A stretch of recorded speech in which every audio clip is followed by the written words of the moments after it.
చాలామందికి రామాయణంలో శ్రీరాముడి పుట్టుక నుండే తెలుసు. అంతకు ముందు జరిగిన చాలా విషయాలు ఎవరికీ తెలియవు. శ్రీరాముడు పుట్టకముందే దశరథ మహారాజుకి ఒక కూతురు కూడా ఉందా? ఒక జింకకు పుట్టిన ఋషశృంగుడి వలన శ్రీరాముడు ఎలా జన్మించాడు? జింక కడుపున పుట్టిన శృంగుడికి శ్రీరాముడికి మధ్య సంబంధం ఏమిటి? లోకంలో స్త్రీ పురుష భేదం తెలియని ఋషశృంగుడు చేసిన అద్భుతం ఏంటి? ఇలాంటి ఎన్నో నమ్మశక్యం కాని విషయాల గురించి ఈ వీడియోలో తెలుసుకుందాం. అయితే వాటన్నిటినీ తెలుసుకోవాలంటే ఖచ్చితంగా ఈ వీడియో చివరి వరకు పూర్తిగా చూడాల్సిందే. అలాగే ఈ ఛానల్ని కొత్తగా చూస్తున్నట్లయితే వెంటనే ఈ వీడియోని లైక్ చేసి ఛానల్ని సబ్స్క్రైబ్ చేసుకోండి.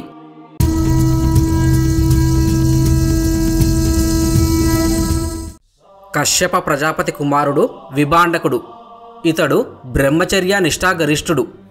ఎప్పుడూ తపస్సు చేసుకుంటూ ఉండేవాడు. ఒకరోజు సంధ్యావందనం చేసుకునే సమయంలో ఆయనకు ఆకాశ మార్గాన పోతున్న అపురూప సౌందర్యవతి అయిన ఊర్వశి కనిపిస్తుంది. ఊర్వశిని చూడగానే అతని మనస్సు చెలించి విభాండక మహర్షి తన వీర్యాన్ని సరోవరంలో విడిచిపెడతాడు. అయితే అదే సమయంలో ఒక జింక ఆ నదిలో నీళ్లు త్రాగుతూ మహర్షి వీర్యాన్ని కూడా త్రాగుతుంది. మహర్షి శక్తి వలన ఆ జింక గర్భం ధరించి శిరస్సు మీద కొమ్ము ఉన్న ఒక మగ శిశువునకు జన్మనిస్తుంది. ఆ జింక ఎవరో కాదు, పూర్వజన్మలో చిత్రరేఖ అనే అప్సరస. ఒకసారి చిత్రరేఖ ఇంద్రుడి సభలో నాట్యం చేస్తున్నప్పుడు ఆమె నాట్యానికి అక్కడికి చాలా లేళ్లు వచ్చేశాయి. అంత చక్కటి నాట్యం ఆమెది. అన్ని జింకలు ఒకేసారి వచ్చేసరికి చిత్రరేఖ నాట్యం చేస్తూ ఏకాగ్రత లోపించి ఆ లేళ్ల వైపు చూసింది. దానికి ఆగ్రహించిన ఇంద్రుడు, వేటిని చూసి నీ ఏకాగ్రత కోల్పోయావో వాటిలాగా జింకగా జన్మించమని శపిస్తాడు. ఆ అప్సరస ఎంతో బాధపడి శాప విమోచనం కోరింది. నీకు మనిషి రూపంలో ఒక బాలుడు పుడతాడు, అప్పుడే నీకు శాప విమోచనం అవుతుంది అని ఇంద్రుడు అంటాడు.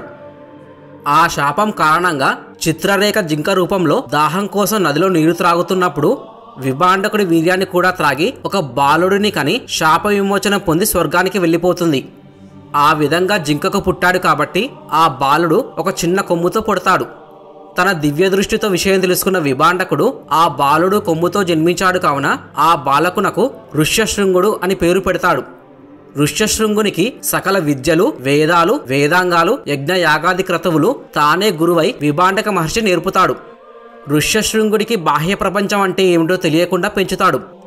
అతనికి ఆ అరణ్యంలోని చెట్లు, పక్షులు, జంతువులు తప్ప మరేమీ తెలియదు. ఋష్యశృంగుడికి అసలు ఈ సృష్టిలో స్త్రీ పురుషులని ఇద్దరు ఉంటారని కూడా తెలియకుండా పెంచాడు. అంటే విషయ సుఖాల వైపు వెళ్లకుండా పెంచాడు.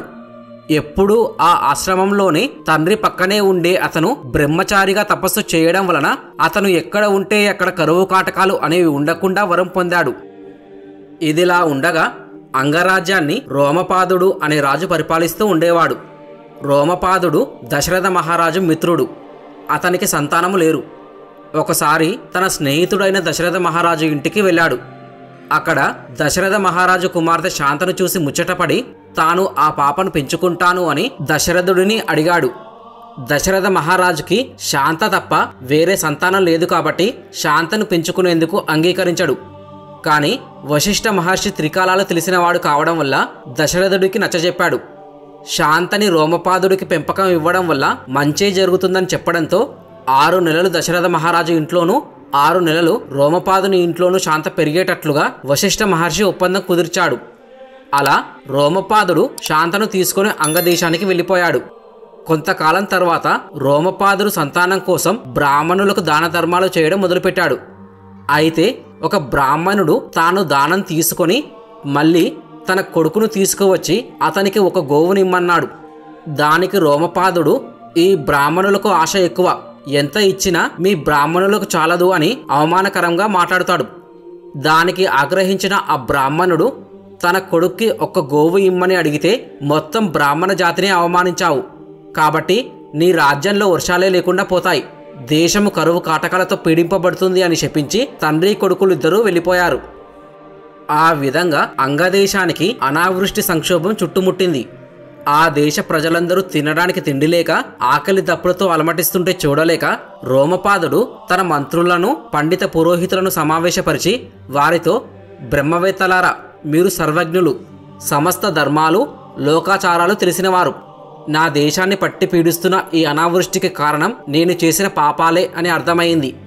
ఆ పాపాన్ని తొలగించుకోవడానికి నేనేం చెయ్యాలో ఉపదేశించి నన్ను, నా ప్రజలను, నా దేశాన్ని కాపాడండి అని ప్రార్థించాడు. అప్పుడు వారు ఇలా అన్నారు, మహారాజా, విభాండక మునికి ఋష్యశృంగుడు అనే కుమారుడు ఉన్నాడు. అతడు అఖండ బ్రహ్మచర్య దీక్షావ్రతుడు. అతను ఉండే చోట కరువు ఉండదు. అతని పాదస్పర్శతో మీ పాపం ప్రక్షాళనమై అనావృష్టి పీడ తొలగి ప్రజలంతా సుఖశాంతులు పొందగలరు. ఎలాగైనా అతనిని అంగదేశానికి రప్పించి సకల మర్యాదలు జరిపి తమ కుమార్తె అయిన శాంతనిచ్చి పెళ్లి చేసి అంగదేశంలోనే ఉంచుకున్నట్లయితే కరువు కాటకాలు పోయి దేశం సుభిక్షంగా ఉంటుంది అని బ్రాహ్మణులు చెప్పారు. కానీ అతని తండ్రి విభాండకుడు ఋష్యశృంగుని ఆశ్రమం దాటి బయటకు రావడానికి అంగీకరించాడు. ఆయన అనుమతి లేనిదే ఋష్యశృంగుని తీసుకురావడం అసాధ్యమని చెబుతారు. అప్పుడు రోమపాదుడు పురోహితులతో, మంత్రులతో, మీరు వెళ్ళి ఎలాగైనా ఋష్యశృంగ మహామునిని ఇక్కడకు తీసుకురండి అని ఆజ్ఞాపించాడు. రాజుగారి మాట విని మంత్రులు, పురోహితులు భయపడ్డారు. ఋష్యశృంగుడిని తీసుకురావడం మా వలన కాదు. ఏ కోరికలు లేనివాడు మన రాజ్యానికి ఎందుకు వస్తాడు? అతనికి తపస్సు, వనవాస జీవితము తప్ప మరేమీ తెలియవు. ముఖ్యంగా స్త్రీలను చూసి గాని, విషయ వాంఛలను అనుభవించి కాని ఎరుగడు అన్నారు. ఎంతైనా మంత్రులు కనుక ఒక మాట అన్నారు, ఋష్యశృంగుడికి కూడా మనస్సు, ఇంద్రియాలు ఉంటాయి. వాటికి ఇప్పటిదాకా రుచి తగలక విషయ సుఖాల వైపుకు రాలేదు. కాబట్టి అందంగా అలంకరించుకున్న కొంతమంది వేశ్యలని పంపిస్తే విభాండకుడు లేని సమయంలో వీళ్ళు ఆ ఋష్యశృంగుడి మనస్సును ఆకర్షించి ప్రలోభ పెడతారు. అప్పుడు ఆయనే వాళ్ళ వెంట వస్తాడు అని మంత్రులు సలహా ఇచ్చారు. అందుకు రోమపాదుడు సమ్మతించి కొందరు సర్వాంగ సుందర వేశ్యలను చక్కగా అలంకరింపచేసి ఋష్యశృంగుని ఆశ్రమానికి పంపాడు. వారు ఆశ్రమం బయట ఉండి ఋష్యశృంగుడు ఎప్పుడు కనిపిస్తాడా అని వేచి ఉన్నారు. ఆ అందమైన వేశ్యలకి విభాండకుడి మీద ఉన్న భయం వలన వారు ఆశ్రమానికి దూరంగా ఉండి పాటలు పాడటం, నాట్యం చేయడం మొదలుపెట్టారు. అరణ్య జీవనమే గాని నాగరిక జీవనం ఎరగని ఋష్యశృంగుడు ఆ శబ్దాలకు అక్కడకు వస్తాడు. అక్కడ అందమైన వేశ్యలు మధురగానం చేస్తూ, వయ్యారాలు ఉలకబోస్తూ, నర్తిస్తూ కనిపించారు.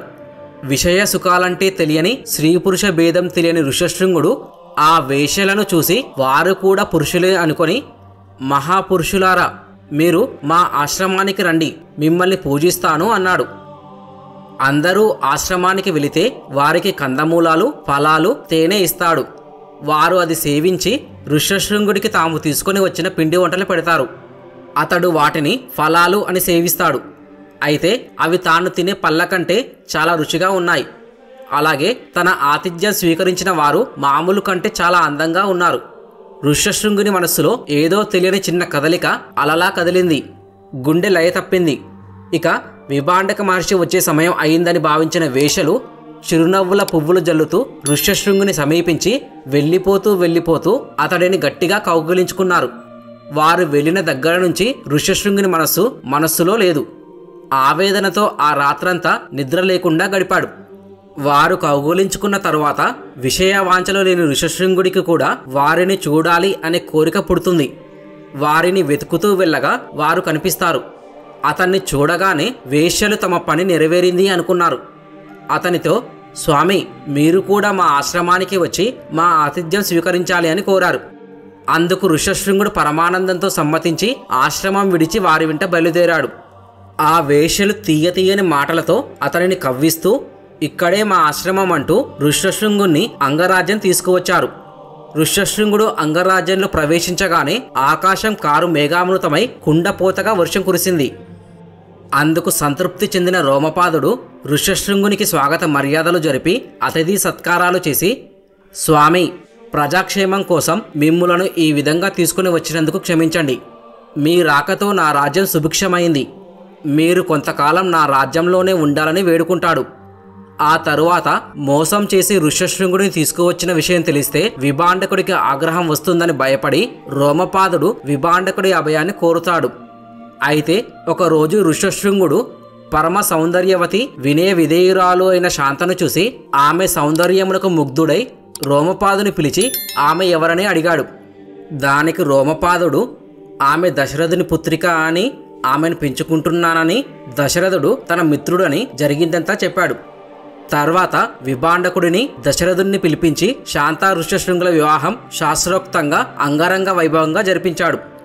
రోమపాదుడు ఋష్యశృంగుడి ఆశీర్వాదంతో పిల్లల కోసం యాగం చేసి ఒక కొడుకుని పొందాడు. రోమపాదుడు ఆనందంతో భక్తితో శాంత ఋష్యశృంగులను చూసుకుంటూ ఉన్నాడు. అలా కొంతకాలం తర్వాత ఋష్యశృంగుడు శాంతతో కలిసి అయోధ్యకు వెళ్ళాడు. శాంత వస్తోందని అయోధ్య నగరం అంతా చక్కగా అలంకరించారు.